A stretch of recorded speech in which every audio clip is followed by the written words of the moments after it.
हाय साथियों, आज मैं एक नई चीज़ शुरू करने चल रहा हूँ और मुझे उम्मीद है कि आपको ये पसंद आएगा। आज मैंने सोचा कि गणित की कुछ अच्छी किताबें हैं और उन पर कुछ चर्चा करते हैं और उनके कुछ बिंदु आपके सामने रखते हैं। तो आज आपके सामने मैं लेके आया हूँ गणित और भाषा, यानी संस्कृति, साहित्य, सभ्यता, इनसे गणित कैसे जुड़ा हुआ है। तो मेरे पास एक पुस्तक है, उस पुस्तक को मैं आपको दिखाता हूँ। ये पुस्तक है संस्कृति, सभ्यता और गणित का साहचर्य, सरयू तिवारी जी का।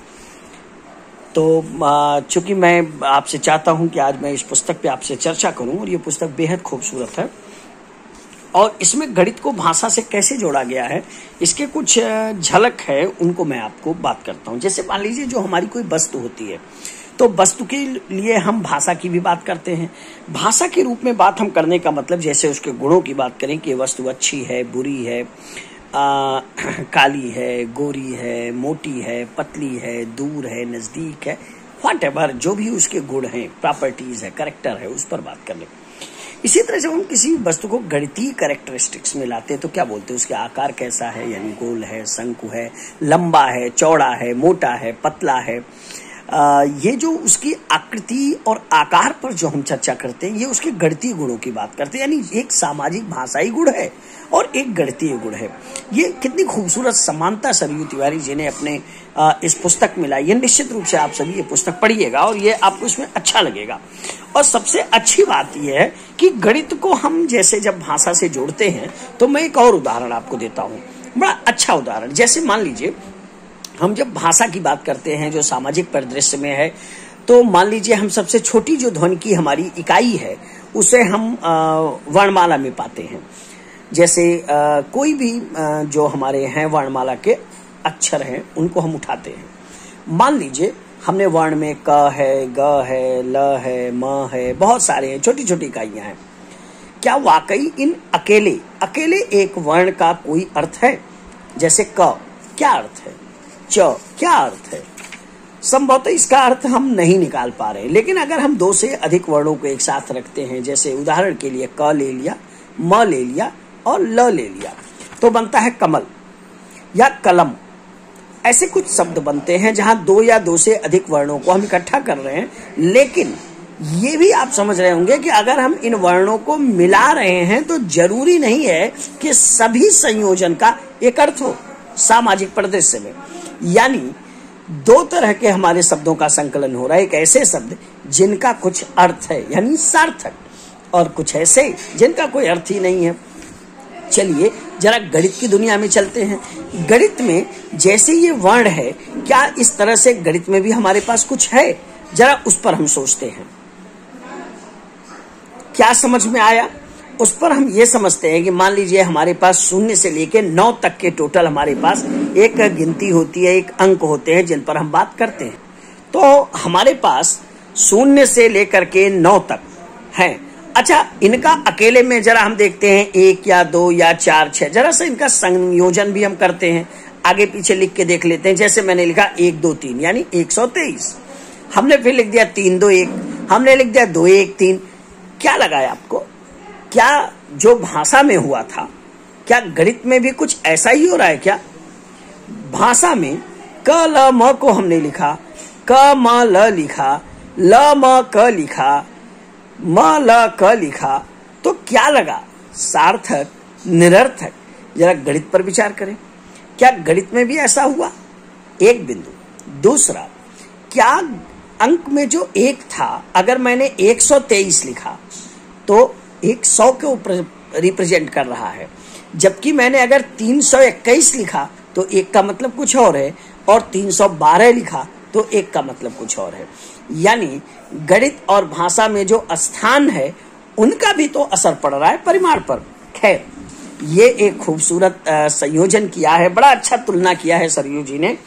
और लिपियों का विकास और ध्वनियों का विकास जो गणित में शब्दों के साथ होता रहा है, उस पर उन्होंने बात किया है।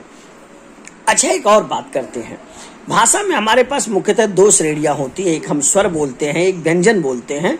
और जबकि गणित में हम बात करते हैं तो कुल 3 श्रेणियां आपके पास आती है। जैसे एक आकृति है, डायग्राम, दूसरा न्यूमरल्स होते हैं यानी अंक, और तीसरी होती है क्रिया यानी ऑपरेशंस। यानी ये मूलतः हमारे गणित के 3 चरण होते हैं, 3 क्लासिफिकेशन है, 3 श्रेणियां हैं जिन पर हम बात करते हैं। तो एक बात हम लोगों ने निकाला, सरयू तिवारी जी ने जो लिखा बताया कि यार ये निरर्थक शब्द तो हो सकते हैं पर निरर्थक अंक नहीं होते। हाँ, कुछ संक्रियाओं के पश्चात हम अपरिभाषित की बात करते हैं कि अगर वो घटना समाज में नहीं है, जैसे 5/0, क्या 5/0 को समाज में प्रदर्शित किया जा सकता है? क्या उसका भौतिक प्रदर्शन किया जा सकता है? अगर नहीं किया जा सकता तो वो परिभाषित कैसे होगा? क्योंकि गणित भी तो जीवन का नियम है। अगर 4/2 का उत्तर 2 है तो इसका गणित के साथ साथ जीवन के किसी घटना से जुड़ाव है, परंतु 4/0 का जीवन के किसी घटना से जुड़ाव नहीं है, इसलिए उसे अपरिभाषित टर्म में हम बात करते हैं। खैर, सरयू तिवारी की पुस्तक पे वापस आते हैं और एक खूबसूरत उदाहरण के साथ मैं 1 मिनट का समय और लूंगा और मैं अगले वीडियो में फिर बात करूंगा, ये जानते हुए कि आपकी रुचि कितनी है। अगर मैं बात करता हूं थोड़ा सा इस पर, तो इन्होंने भाषा का एक खूबसूरत होता है व्याकरण मतलब मैं संज्ञा की बात कर रहा हूं, सर्वनाम की बात कर रहा हूं, क्रिया विशेषण संयोजन की बात कर रहा हूं। आपकी रुचि को बढ़ाने के लिए, इंटरेस्ट को बढ़ाने के लिए मैं जरा सबसे पहले संयोजक से लेके चलता हूं। भाषा में 2 वाक्यों को जोड़ने के लिए जिसका प्रयोग करते वो संयोजक होता है। जैसे राम जा रहा था लेकिन वो रुक गया, राम जा रहा था वो रुक गया, 2 वाक्य है, लेकिन ने उसे जोड़ दिया। अब हम बात करते हैं एक नए टर्म पर कि गणित में इसके लिए क्या हो। 1 कलम का दाम 5 रुपए है, इसलिए 10 कलम का दाम 50 रुपए होगा। यानी चूंकि और इसलिए 2 संयोजक गणित में है। भाषा में भी संयोजक हैं तो गणित में भी संयोजक हैं। कितना खूबसूरत तुलना किया है सरयू तिवारी जी ने भाषा और गणित को। निश्चित रूप से किताब मुझे बहुत पसंद आई। मुझे लगता है कि आप इस पुस्तक को पढ़ेंगे तो आपको भी बहुत अच्छा लगेगा। एक और उदाहरण देता हूं इन्होंने जो कहा है। इन्होंने कहा कि जैसे हम सर्वनाम की बात करते हैं, सर्वनाम क्या होता है आप जानते हैं? इन्होंने संज्ञा भी सजा है। अच्छा, मजे की बात आपको बताऊं कि इन्होंने जो संज्ञा लिया, संज्ञा में जो विभिन्न हमारे रूप हैं, जैसे कि प्रकार हैं, जैसे व्यक्तिवाचक संज्ञा है, भाववाचक संज्ञा है और आपके समूहवाचक संज्ञा है, जातिवाचक संज्ञा है, इनको भी गणित से खूबसूरती से जोड़ा है। मैं केवल एक उदाहरण देकर के अपनी बात को समाप्त करूंगा। व्यक्तिवाचक संज्ञा, जैसे व्यक्तिवाचक संज्ञा में किसी व्यक्ति की बात होती है, जैसे 5 आम, 15 आदमी। ये जो संज्ञा है ये व्यक्तिवाचक संज्ञा है। गणित में हम अगर बात करते हैं कहीं भी समूहवाचक, जैसे किसी भी द्रव का आयतन 60 सेंटीमीटर क्यूब है या किसी भी चीज का आयतन है, तो क्या आयतन वाकई केवल एक का होगा? नहीं होगा ना, समूह का होगा। तो ये जो है ये क्या हो गया?